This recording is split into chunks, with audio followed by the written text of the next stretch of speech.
Hello everybody, this is my video for water heater codes, classes DT128 International Residential Codes and DT129 International Building Codes. This is for Green River College in Auburn, Washington by Tom Masucci. Here's a brief introduction to water heater codes.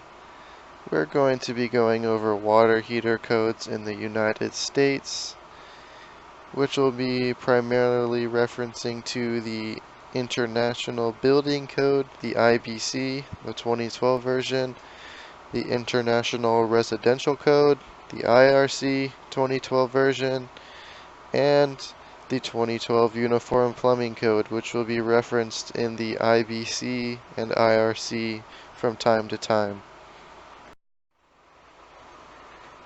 I'd like to start off with expansion tanks because I think they're one of the greatest safety protocols they've created for water heaters nowadays. I mean, the main purpose for a water heater is to heat your water, and you need to take into account when water is heating up, it causes pressure and is going to expand, and that excess pressure and heated water needs somewhere to go. If it doesn't have anywhere to go, then it's going to cause damage and maybe even blow your water heater up.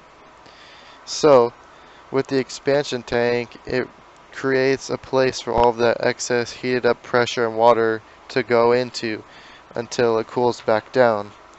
And to find out what size water expansion tank you might need, you can refer to the IRC. There's a table in section M 2003, and it'll show you everything you need to find out what size expansion tank you'll need for your water heater. I'd like to go over earthquake straps next. Now, for me personally, living in the Pacific Northwest, we have to deal with the ongoing possibilities of very large earthquakes happening. We're in a very seismic area, so earthquake straps are very, very necessary for us. You're going to need earthquake straps on the top and bottom third of your water heater. You must use minimum 22 gauge by 3/4 inch wide metal straps, and if your studs are not properly located to allow proper anchorage for your straps, then you can attach a minimum of 2x4 cross brace studs with a 1/4 inch by 4 inch lag screw and washers. But no matter what, these are very, very necessary if you live in the Pacific Northwest or any very seismic area, because you want to secure down your water heater to be as safe as possible.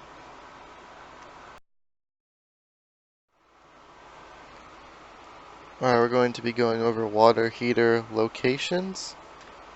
Now, normally you're going to see a water heater located in probably a garage or an attic. Sometimes maybe in the closet somewhere, but you gotta be careful with that, because if it's a gas water heater and it's in the closet, you gotta make sure that it's the only thing in that closet, because it's going to be emitting carbon monoxide, and if you have other things in there or it's close to a room where people are in, they could get very sick or even die to carbon monoxide poisoning. And if you're installing a water heater in your garage, you gotta make sure that it's 18 inches raised off the floor to be up to code. Next, I'll go over the pressure and temperature relief valve.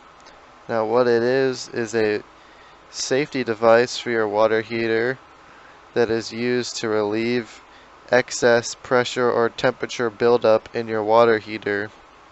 The pressure and temperature valve is going to go off if the temperature exceeds 210 degrees Fahrenheit, which is really hot, almost boiling hot water, or 150 psi of pressure.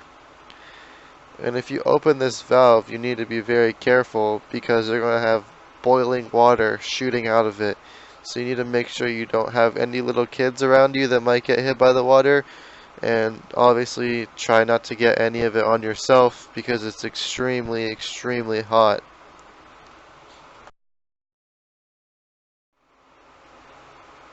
This concludes my video on water heater codes. We are referencing the codes from the IRC and the IBC 2012 versions, and sometimes the Uniform Plumbing Codes of 2012. This was for classes DT-128 International Residential Codes and DT-129 International Building Codes. Once again, Green River College by Tom Masucci.